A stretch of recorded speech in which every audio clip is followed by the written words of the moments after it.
Hello, it's Andryanna, and I'm kind of whispering today. I'm so glad that you're here because this conversation is so important, especially around the holidays.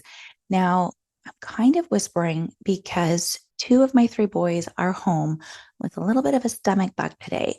So, this season is busy, the holiday season. We've got lots on the go, there's lots on our plate. And add in sicknesses that kind of blow through the household around this time of year. And my friend, the juggle certainly gets even more real as time goes on. And I'm happy that I have this time with two boys tucked in cozily with freshly laundered sheets and puke bowls next to them and the whole 9 yards with some quiet time to record this intro because honestly, I've just been in a place of sheer gratitude this morning for the abilities, for the work that I've been doing on myself and how that allows me to show up in my life. And so I thought that I would share a few snippets from an episode where I interviewed Renee Reina of the Mom Room podcast because it really reflects on last week's episode of learning how to say no, how we can be more cheerful for the holiday season. And so, if you haven't listened to last week's episode, you're definitely going to want to check that out. So, you can do that now or listen to this one now and then go back. I mean, there's no rules to this podcast game, but it's certainly going to help you. And these episodes go hand in hand because this kind of shows some real life examples of how things get played out when you are setting up the boundaries, when you are coming from a place of filling your cup first so that you have more to give to others around you and you feel good, you feel well, you feel able. So you're able to shine more brightly and do the things that mean the most to you. So you're not running around frazzled and doing all the holiday tasks, doing all the household tasks, doing all your family tasks, doing all your work tasks with only things piling onto your plate. This time of year, especially, we have to understand our well being pillar of discarding, letting go, and releasing, even putting things on pause during this busy time so that we can make room for what's most important to us. So, I'm going to share a few examples, real world examples, some that happened just this morning. And I'm going to share some snippets from my interview with the Mom Room podcast host, Renee Reina, to really drive this home. Let's get started. Hey, I'm Andryanna, and this is the Juggle is Real podcast. As I share my ongoing journey from experiencing burnout to leading a more mindful and intentional life with better balance, I hope you feel seen, that you realize your worth, lighten your load, and prioritize your own needs. As we hear from leading experts and well-known faces in the wellness, entrepreneurship, education, and motherhood space, I hope you gain insights, proven practices, and learn actionable tools to help you enjoy the juggle of work, family, and everything in between with a little less stress and a lot more ease, joy, and fun. Most of all, I hope you find what you need to simplify, streamline, and supercharge your own journey of better balance and self-love. Are you with me? Let's get started.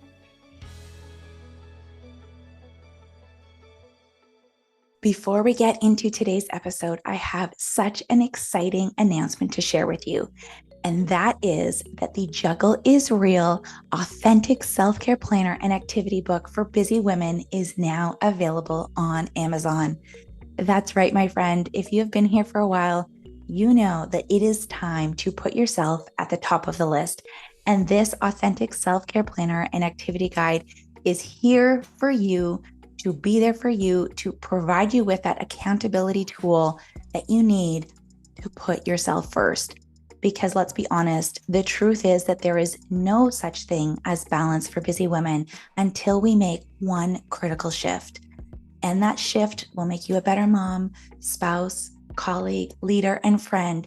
It's going to improve your health and increase your happiness, and it will make you more efficient, reduce stress levels, and help you serve those around you in your best light.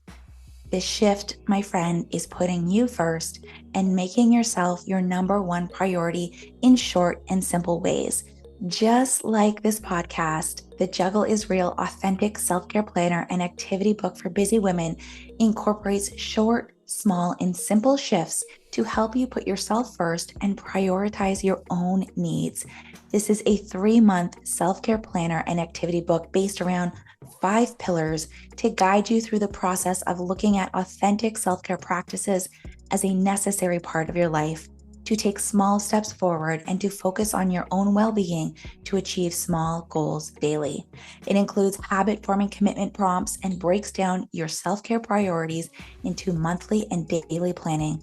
You can embrace learnings, celebrate your wins, and recalibrate to live life with less stress and more ease, joy, and time for you. You can find this on Amazon, and I've also included a link in the notes for this podcast episode. So be sure to pick up the Juggle is Real Authentic Self-Care Planner and Activity Book for Busy Women for yourself and for all the busy women around you who could use that dose of comfort, support, and accountability. Now let's get back to the show. Okay, so I'm sitting here and I'm recording this podcast right now while I've got the 5th load of laundry in the wash, while I've got some homemade bone broth soup simmering on the stove, while 2 of my 3 boys are upstairs napping, and we've got essential oils blasting in different diffusers around the house. And I'm sitting here and I'm feeling good, and I'm feeling so much gratitude for the place that I'm in right now, because I tell you that the juggle is real. You know that the juggle is real, but it's really how we decide to respond when things inevitably happen that really helps us lead the way. And so I'm sitting here thinking this morning, I was able to wake up early because that's just part of my routine now. I enjoy waking up early. I like to be up before my kids, to have a hot coffee, to do some journaling, to listen to a guided meditation, to listen to an audiobook or a podcast, and to really set my intentions for the day. And so I did that this morning. I had my hot coffee. I even got a shower in, washed my hair, did the things, and I was feeling really great. And I had filled my cup, only to realize that when my toddler woke up, I went into his room and he was sitting in a pile of puke. And then when my eldest woke up, he had a sore stomach, which then ended up puking on the couch.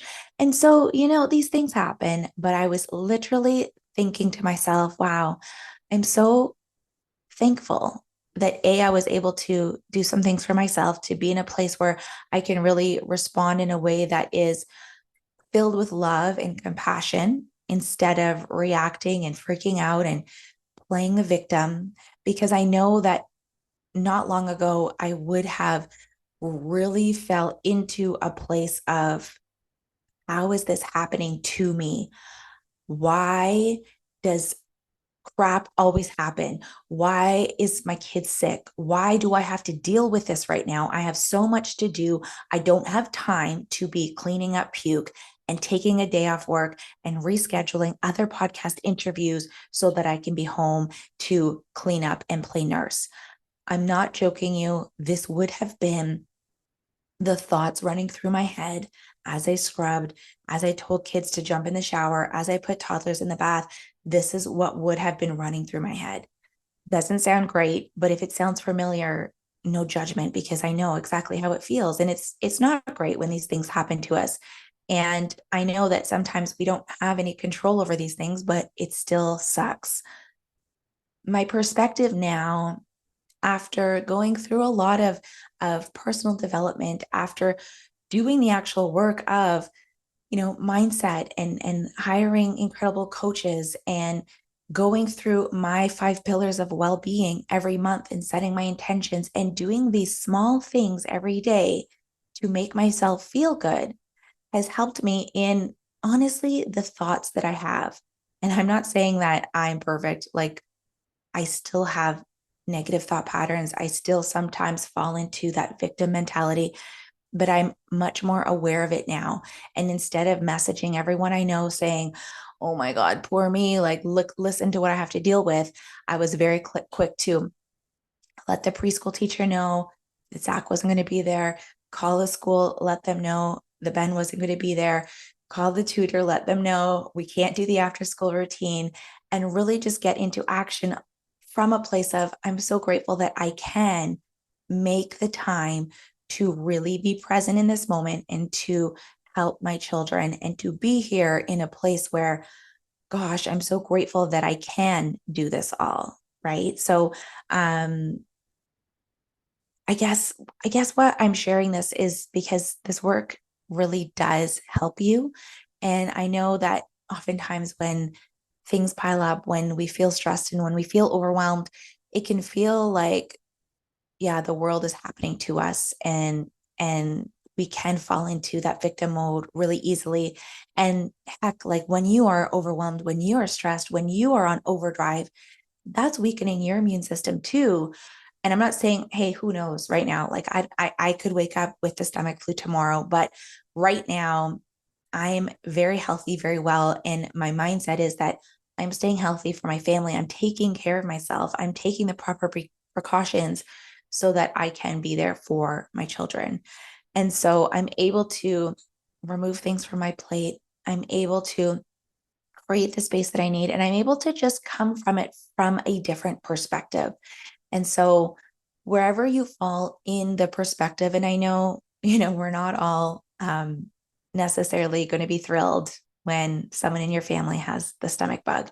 My husband very clearly said he doesn't want to come home today because he's a little bit of a germaphobe, but that's a whole other story. I just think that when we have our own practices of self-care, when we are pouring into our own cup in very small and very simple ways, then we're able to respond from our higher self in our best light. And so I want to share some snippets from an interview that I did over a year ago with Renee Reina. She is a content creator. She is a PhD, and she's the host of the Mom Room podcast. And what I really appreciate from this conversation with Renee, we talk a lot about, sort of default parenting, and we talk a lot about setting those boundaries and putting those things in place so that you can lead a life with more space.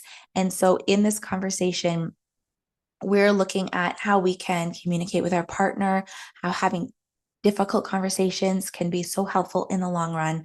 And especially around the holidays, I love her take on doing what's best for her and doing what's best for her family. So this is a conversation that is open and honest and really just says, there's a lot that life throws at you.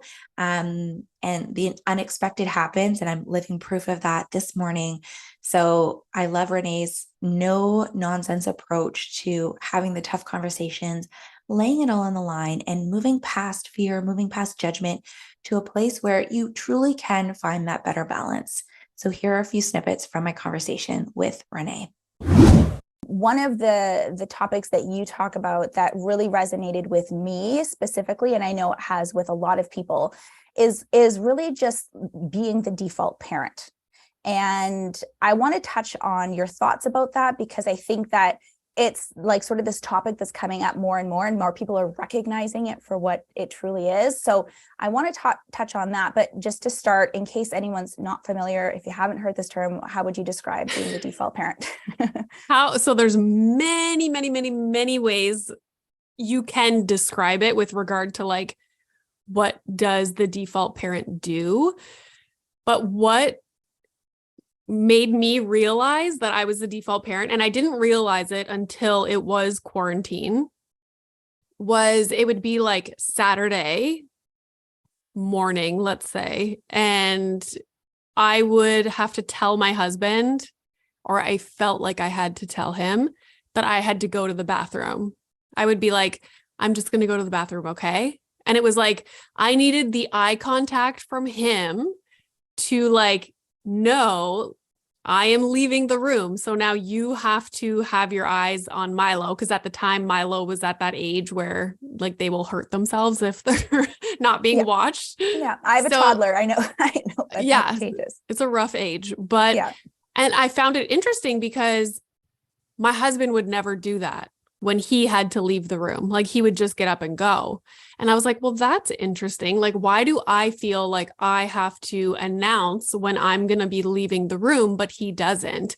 And I was like, oh, it's because I'm like the default person that it's just like an unspoken thing that I'm the one that's constantly watching Milo. And like with me now working full time, my husband's working full time, like I wouldn't really say either one of us is default, but when I was put into that quarantine situation, it was very much like living a life of a stay-at-home mom that is also the default parent.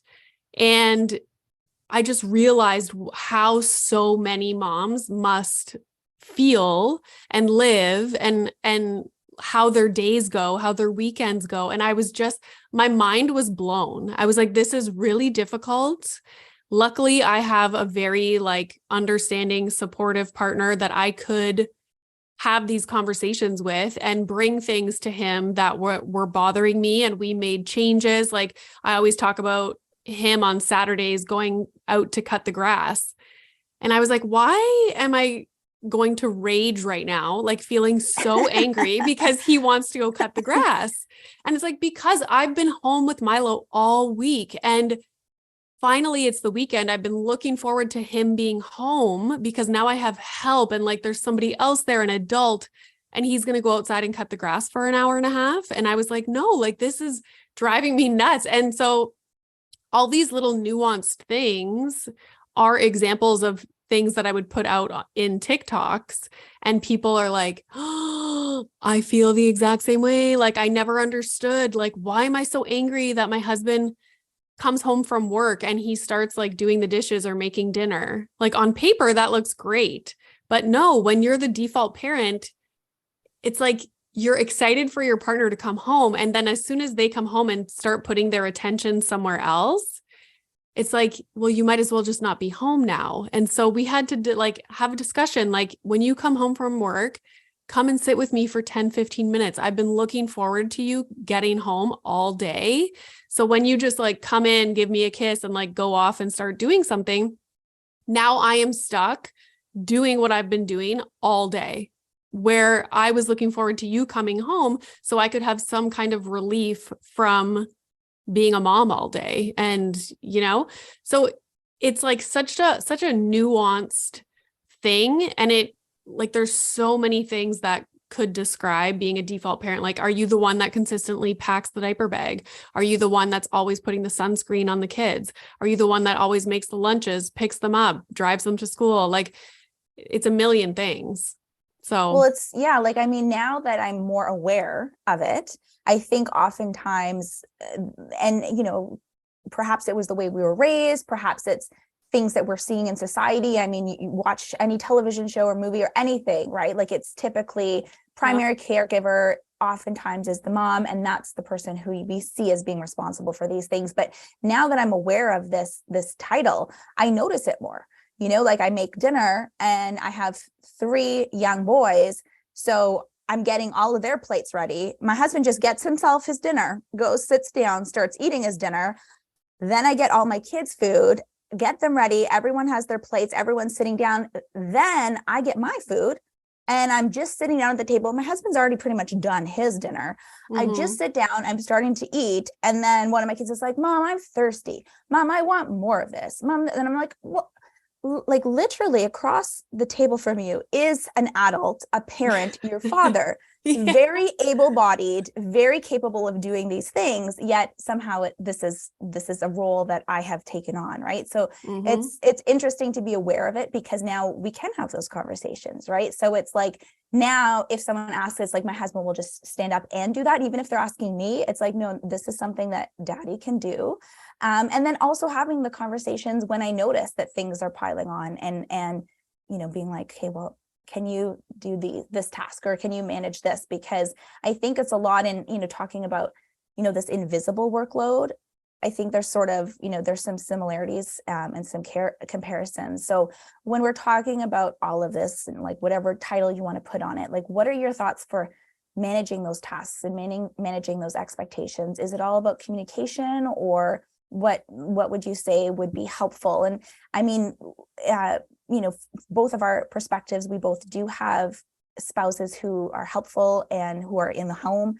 Sometimes if you're a single parent, of course, these roles are all going to be on your shoulders. And so coming from like an individual's perspective, how can you manage this better, or how can you help yourself a little bit?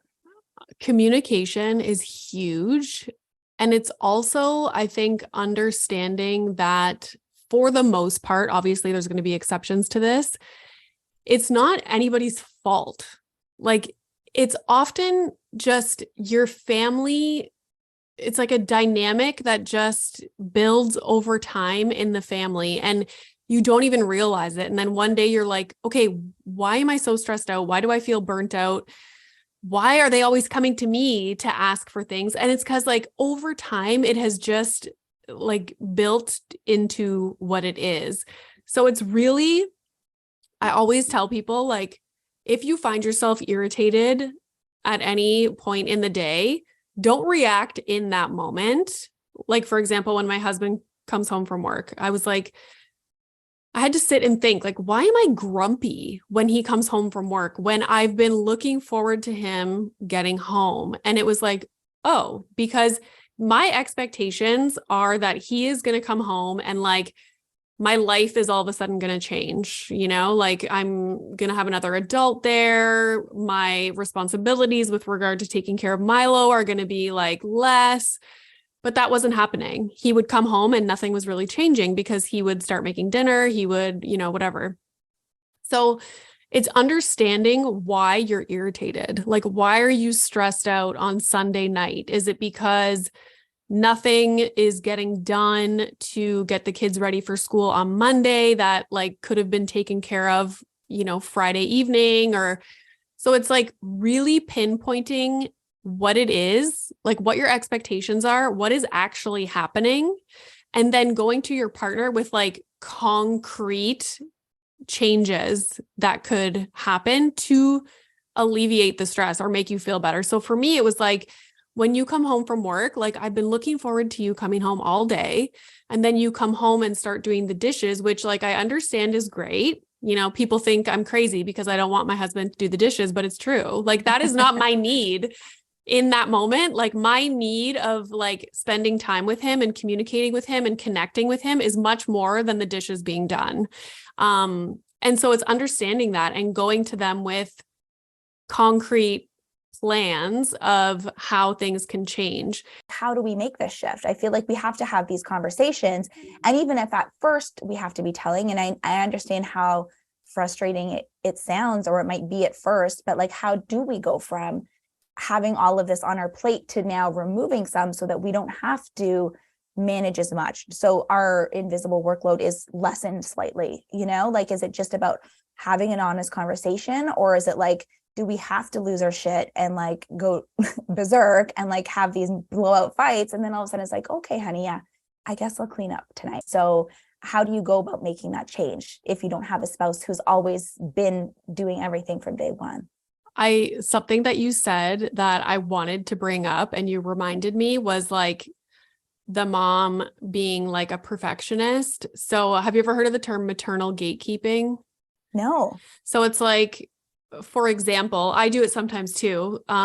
Let's say my husband's giving Milo his bath and I don't like the way he's washing his hair.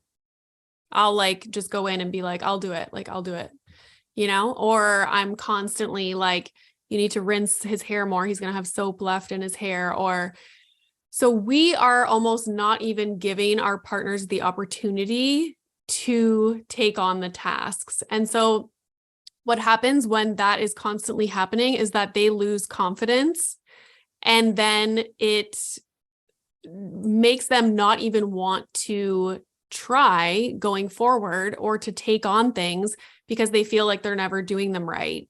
But like, sometimes you have to just like reel it in and be like, okay, so he's going to have some soap left in his hair, like whatever, you know? Okay, his lunch is not going to be exactly how I want it to be today. Whatever. Like it's not the end of the world. And we have to actually, like, if it's a serious thing, like the car seat's not done up properly or something, like, okay, you take a moment to like explain, show how it goes, and then hopefully it doesn't happen in the future. But a lot of the times people want to blame the non-default parent, but often like it's important to also look at how you're like behaving and what you're doing to contribute to that dynamic as well. But yeah, conversation. And if someone is resistant to it, like that is when I would, you know, maybe seek the help of like a therapist, or, you know, like Tracy Dalgleish has like awesome stuff on her Instagram. But yeah, I have never been in that situation. So I don't, like, I'm not an expert on like couples or like communication and stuff. So I think that's when I would seek help, like a third party, as opposed to, because maybe you're having difficulty communicating as well. Like communicating to your partner is like a skill. That's like a tool that not a lot of people have, whether you weren't modeled that growing up. Like some people don't know how to communicate, and it takes a third party to help both of you with, you know, something difficult. Yeah. And I think what you're saying too, like it makes so much sense. And, you know, it can be applied in so many areas, like, you know, even like in work, if you're managing, you know, a team or your own children, you know, when you take on tasks, whether it's willingly or begrudgingly, like you are doing that for the other person. So that means they're not doing it. And so it lessens their confidence, you know, even if it's your kids, helping them, you know, zip up their coat in the morning, or, you know, making sure, you know, helping them with all of their homework and doing their projects essentially for them. You know, it's really taking that away so that they don't learn those skills. And I guess the same can be said too, from that standpoint, when you're speaking to your partner, where you're communicating, or when the things aren't done. And, you know, my husband does the majority of the laundry in this house, like 90% plus laundry. And at first I was like, well, this isn't folded nicely. Like now I'm just going to refold it all. But I'm like, you know what? Laundry is one thing that I don't have to worry about, you know, whether the kids just let it go, are folded nicely or not. Like it really, does it affect my life at the end of the day? Or is it just better off that like, I don't even have to worry about it? Because I think a lot of us get so wrapped up in like, oh, well, it's not perfect, or it's not how it should look, or whatever it is. And so then we end up putting more stress on ourselves, because we're then now micromanaging the situation that was already causing us stress to begin with. So I have learned to let some things go, but we're now heading into the holidays, and this is a busy season. This is like, I mean, especially for, I feel like the default parent, because of all the things that are already on the to-do list, all the things that we're already managing, all the things that we're doing on an ongoing daily basis. Now we're tacking on, you know, creating perfect memories for our kids, and all of the things that we have to be doing, and going to meet the mall Santa, and, you know, getting perfect gifts, and doing all of these things. There's so much output. I think it can be a lot, especially if we are the ones who are primarily taking care of these things, especially if we are people pleasers or perfectionists, recovering perfectionists. So how would you suggest, or what would be your advice for people to create space for yourself, you know, especially at this time of year? I remember I put out this TikTok and it blew up, and people were like, whoa, because it's kind of like a polarizing thought. But I think oftentimes for the most part, it's the mom that is the default parent. And also for the most part, it is the mom that is maintaining relationships with family, including their partner's family. They're the ones that are buying gifts for their partner's parents, like siblings. They're the ones that are organizing get-togethers. And this is like year round. It doesn't even just have to be for the holidays. And that is, I don't agree with that at all. Like it is not my job to make sure that my husband's parents have a relationship with Milo. It's not my job. Do I facilitate it? Am I very, like, I love his parents. Yes, they come here all the time, like, get along great, but I am not, FaceTiming them once a week. I'm not, taking Milo over to their house, like, for visits. Like, that is not my job. And I think this blows people's minds because we are so traditionally, like, even when I was growing up, it was always my mom. It still is my mom.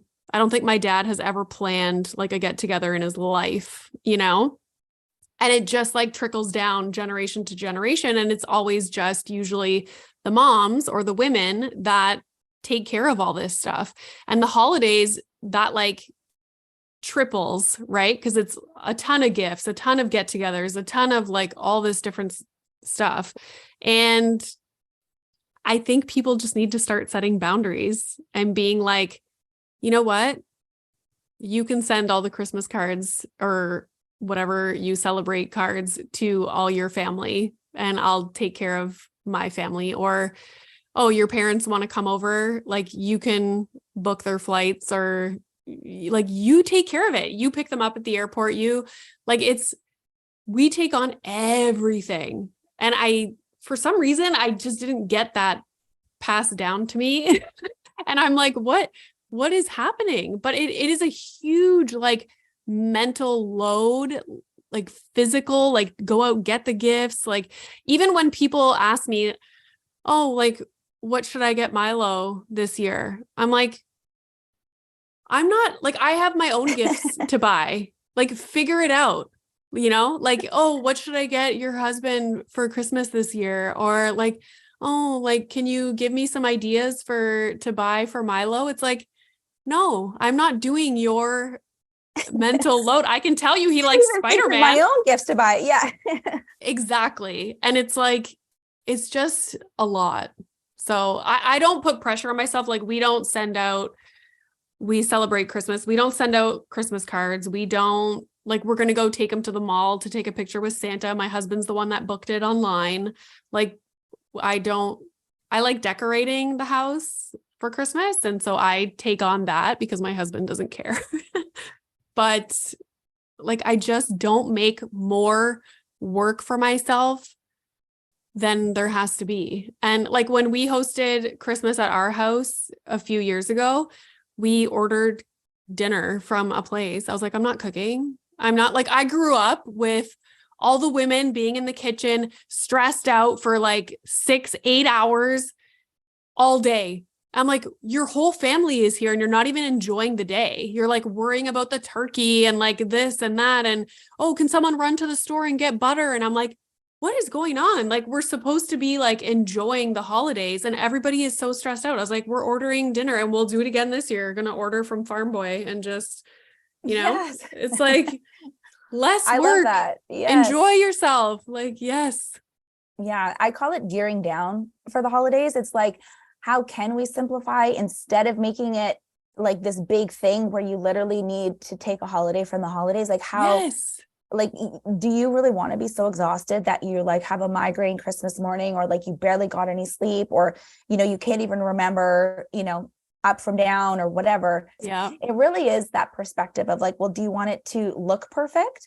Do you want to be the martyr to like everyone, think like, oh, how great is this? Like, look how much she's doing, or everything that's happened, and look how, Pinterest perfect it all is. Meanwhile, like, you are like grasping at straws and you're so overwhelmed, and you're probably going to like get sick the next day because you put so much on yourself. So how do we go from this place? Like, how do we just be like, hey, that's it. Like, I'm letting go. I am gearing down.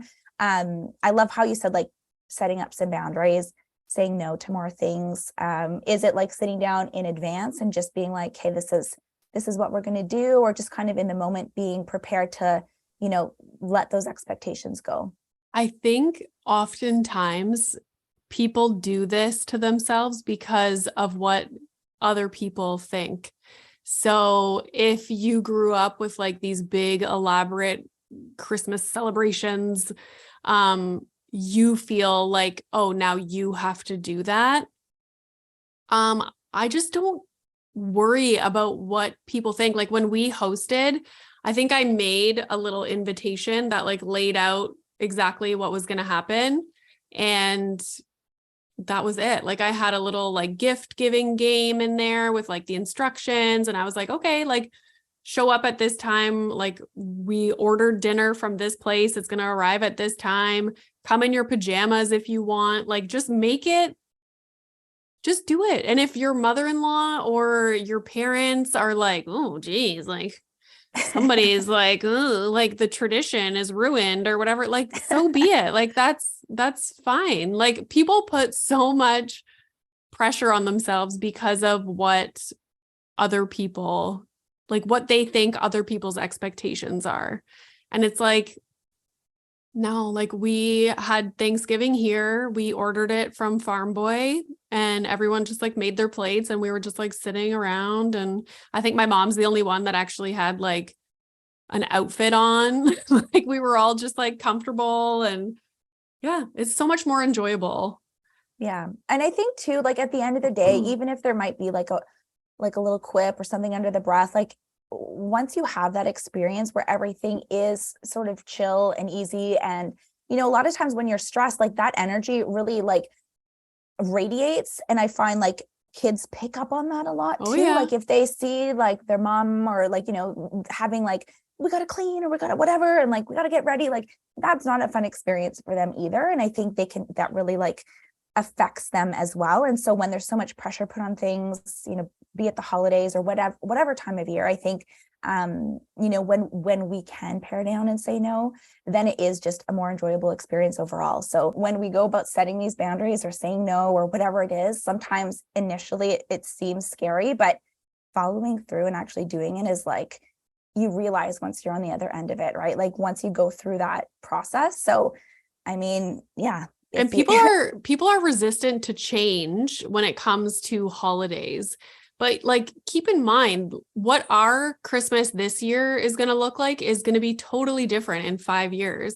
But people almost like they hold on to these traditions, like sleeping at someone's house. And it's like, oh my God, we're going to change that. Like, no, Christmas is ruined. But like change is fine. Like in 5 years from now, Milo is going to be 9 years old. I'm sure our Christmas is going to look totally different than it's going to look this year. And maybe we'll start a tradition where we go away for Christmas. Like, who knows? Like 1 year, if I want to go spend Christmas in Florida, which we have done before, like it shouldn't be a big deal. Like change is okay for holidays, especially. Yeah, and I think just having these conversations, letting people know that you don't have to do what's always been done, like you can make a change, just go for it. Yeah. We're giving you permission right now. It's going to be okay. Yeah, you can do it. Okay, Renee, as we wrap up, I would just want to hear your thoughts. I mean, we talk on this podcast a lot about how we can seek to like lead more balanced lives, more intentional lives, being a bit more mindful with the decisions we're making. What does it mean to you personally to be living life with better balance? I am not the best at this. I'm trying to get physical activity back in my life. Like I've been physically active and an athlete my whole life. And just in the last few years, for some reason, I cannot be consistent with it, but I know it's something that's important to me. Reading, like taking time to turn off my brain because I am like, go, go, go, go, go all day from the moment my alarm goes off. So lately, for the last like year or so, I read a novel. I never used to read novels. I was always like a nonfiction person, which was basically like studying. Like I would read these like, like books that were like, you know, self-help things. So switch to novels because now I can actually turn off my brain before bed and just like clear my mind, not think about anything. I'm also trying to be intentional with my relationship with my husband. Like that changes so much after you have kids, at least it did for us. And like starting to feel like we're just roommates and we're not even like romantic partners. We're just kind of like a team, like a really good team, like never fight. Like we, you know, crush every day. We get everything done. Like we're both super helpful. And we get along great. We laugh all the time, but it was like, where's the romantic relationship? So trying to be more intentional with that, even just like in the morning, if my husband's pouring coffee, like going to give him a hug before I pour my own coffee, it's like these little things that just kind of set up your day and like change your mood. My advice for other people who might struggle with balance is like figuring out what is a priority for you, because oftentimes, especially after the pandemic, I think we fell into like these routines that were not necessarily healthy, like physically and mentally. Just like social media and like whatever people were doing. Like my husband and I would just sit on the couch next to each other and a sports game would be on and I'm like on my phone and we're not even really like connecting, even though that was like our only time during the day to be together. So yeah, it's like sitting down and like thinking about how your days go. What's important to you? Is there something that you can change to like put in something else that would mean more to you and be more beneficial? Like maybe it's going for a walk. Maybe it's like putting your phone down and just being with your partner, giving your partner a hug. Like what's important and how do you want your days to go? And it's something that I still work on. Like I put my Peloton in my bedroom because I'm like, oh, if I see it every day, I'm going to do it. And like, I don't do it. Just have your laundry draped over, socks on the end. So yes. I mean, you know what? It's true. Like we all have great, intentions, but I think the small things, and like you said, like just like literally like picking up a book at the end of the day instead of like, going on your phone again or like whatever it is, like these things, they seem small, they seem insignificant, but added up over time, like these habits that we're creating, even just like, chatting with your husband for 5 minutes before he leaves, like just saying good morning, getting out of our heads and actually engaging. I think it can be so meaningful, and obviously like it just helps so much over time. So I love that. I love it so much. Renee Reina on TikTok and on Instagram. Thank you so much for taking the time to be here today. It's so great to chat with you, and I can't wait to see what's next for you. Oh, thank you for having me. I love re-listening to episodes. I hope you got a lot from the snippets and the replay with my conversation with Renee Reina. I did include some links to find her in the notes for this podcast episode if you want to check that out. And I definitely want to remind you that if you haven't yet, to listen or even re-listen to last week's episode number 75 on learning how to say no and be more cheerful during the holiday season. It's going to take you through an exercise to set your intentions, as well as to look at what's on your plate to figure out what you can remove, what you can discard, what you can put on hold, and really make space for what truly matters to you, especially around this busy holiday season. So that's where I'm going to leave things today.